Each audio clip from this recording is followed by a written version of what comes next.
United frustrated by Brentford's high valuation. Well, he was a fantastic player for Brentford last season. Absolutely brilliant. And basically goals, assists, his output.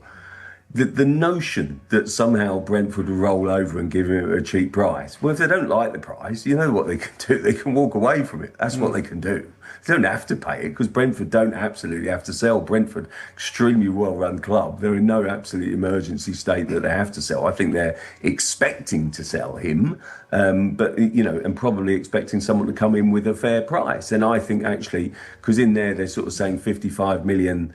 Is perhaps what United are thinking, 55 million plus add-ons. Well, I have to say, if they get Bryan Mbeumo for that, I think they're getting themselves a bargain. So no wonder Brentford are driving a hard bargain. I actually think that, sorry, United, but if you don't think you can pay that, I mean, I guess United's issue is that they've signed Cunha, they're after Mbeumo, and they still need a centre-forward.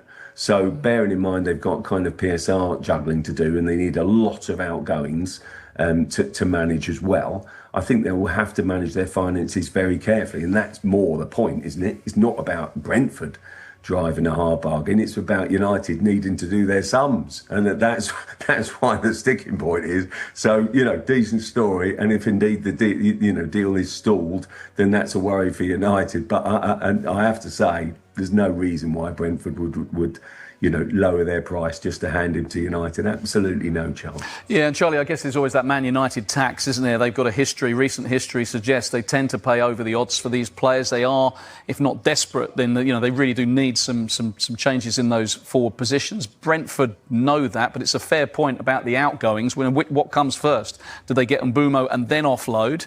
And then they're going to face the same problem the other way round. Yeah, I think they'll get Mbeumo still and then offload. And there's a fair amount of offloading to do, isn't there? 4 or 5 players, big name players that are not going to be involved over the next few days and weeks, and we know all about them. But look, Mbeumo is desperate to join Manchester United. I think he's making that quite clear. So I'm sure it will happen. But as John said, it'd be ludicrous to expect Brentford to expect anything other than top dollar for a top player who was outstanding last year and without doubt will add to the United team compared to previous seasons when they've taken slight gambles by bringing in the likes of Højlund and Xerxes from Italy. Mbeumo will hit the ground running. He'll make an instant impact for them. And that's why Man United are going to have to pay a bit more. They know it. I'm sure they expected it. So I'm surprised it's stalled. I'm sure it will happen. And after that, before they can think of signing any more players, they've got to start getting rid of some.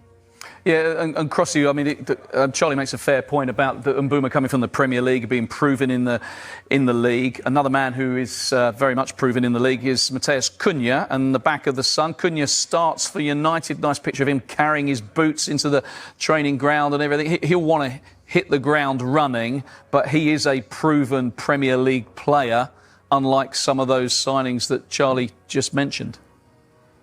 Yeah, and I think that Cunha, it's a nice story here. A few papers have got it on the back, really, that Cunha basically turned up and was kind of first through the door, really, at United for sort of kind of pre-season training, couldn't wait to get started. And I love that enthusiasm about it. Listen, let's not kid ourselves. United still has that pull. It basically it's a huge football club and a lot of players want to play for it. I mean, that's why Cunha's keen, sort of Mbeumo's keen. That's why Cunha there with his boots in hand couldn't wait to get through the door.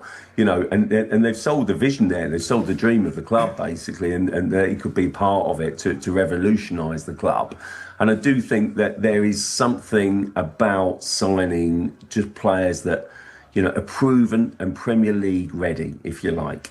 And can slot straight in and make an impact straight away. There's so many players that take a bit of time to settle, who haven't had a sort of kind of experience of English football or indeed the Premier League.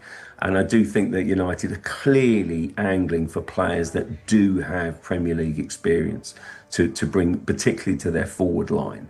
And I think that just means they had so many problems last season, United, and they were so inconsistent that I think Amorim wants a completely clean slate, a bit of a fresh start, a fresh forward line. And I do think if he's going to do that, he cannot lose about 3 months while players take their time to adjust to English football. And I think that's the key for me. I still think that Amorim, particularly, I like some of the business that he's aiming to do, and then obviously players are going to go out. But I think that actually if they end up with, you know, a good centre forward and those two wide players, Cunha and Mbeumo, I think that's got the ingredients of quite an exciting sort of kind of front three. And also it's potentially got, you know, if they get the right striker, then also it's got potentially oven ready, if you like, as someone once said, about sort of kind of Premier League proven ability. Yeah, I mean, that, of course, Charlie, at the moment is still an if, as we said with Mbeumo. They've still got to get the striker over the line, whoever that may be. Gyökeres being very strongly linked, of course, to Arsenal. And I'm just looking at the signings that Arsenal have made. Chelsea have obviously been very busy. Manchester City have done early business, as of Liverpool. Is there a danger that Manchester United, one, could get left behind by those clubs if they haven't already been left behind? And how conscious would Amorim be of what other clubs are doing when he hasn't really been able to get much done yet? He'd be conscious of that and he'd be really frustrated as well. But equally, he wouldn't have been surprised because United know the situation they're in, and you know the players they've got, the players they've got to get rid of. Big, you know, high-earning players. You know, players that will take some shifting. There's some good ones there, but of course, you know the likes of Marcus Rashford. Yeah, he might have his heart set on Barcelona. But you know, I think Bayern Munich have got him at sort of, you know, fifth on their list. But these are not simple transfers to do. It's a lot easier getting Mbeumo out of Brentford to Man United, of course. So yeah, that should have happened quite quickly, and I'm sure it probably will do. But United know they've got some hard work ahead of them, and Amorim would have known that, to be honest. It feels like a huge summer, doesn't it, for Manchester United, in particular Ruben Amorim, off the back of their worst ever season in terms of league position in the Premier League. What can he do in his first full season in charge, and indeed his first full pre-season at Manchester United? This is his opportunity to really stamp his authority on this squad, and it feels as though we're going to get a lot of players coming in and out. Now, in terms of arrivals, a lot has been made of Matheus Cunha's signing from Wolverhampton Wanderers, a player who is proven in the Premier League, not just in terms of his goal scoring, but that technical, creative ability, which is something that at large parts of the season last season was lacking for United. So for Ruben Amorim to have him in early in this summer transfer window is fantastic in terms of preparation. And in terms of early, Ruben Amorim was here at the training ground before 7 o'clock this morning. Matheus Cunha, the first of United's first teamers to be reporting back for pre-season, he was here before 8 o'clock this morning. So clearly both Amorim and Cunha determined to start this pre-season on the front foot, because there are still a lot of unknowns. We know that United are hoping to be busy in the transfer market in terms of incomings in the next couple of weeks. And in terms of outgoings, there are 5 players who are noticeable by their absence and will be throughout this first week of pre-season.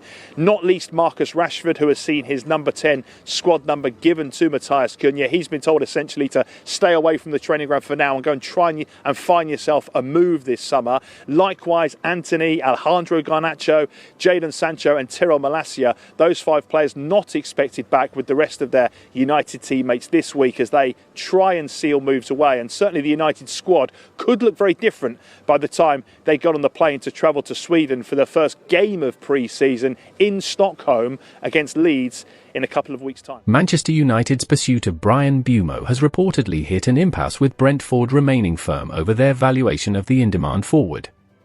2 other Premier League sagas are said to have strengthened Brentford's resolve to demand in excess of £60 million from the Red Devils for their star man. Mbeumo is reported to have decided that his priority is to join United. That is despite reported interest from Tottenham and Newcastle. Both Premier League clubs have subsequently moved on to other targets, leaving United to thrash out an agreement with Brentford.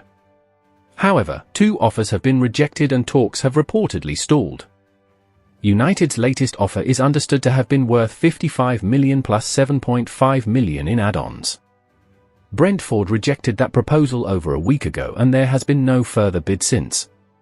According to the iPaper, Brentford are holding out for an upfront fee in excess of £60 million. United are still at least £5 million away from that figure. Chelsea's £60 million signing of João Pedro and Newcastle's reported £55M offer for Nottingham Forest's Anthony Elanga are said to have strengthened Brentford's resolve to insist on their valuation of Mbeumo. The 25-year-old has become one of the Premier League's most prolific scorers, finishing last season with the joint fourth highest tally.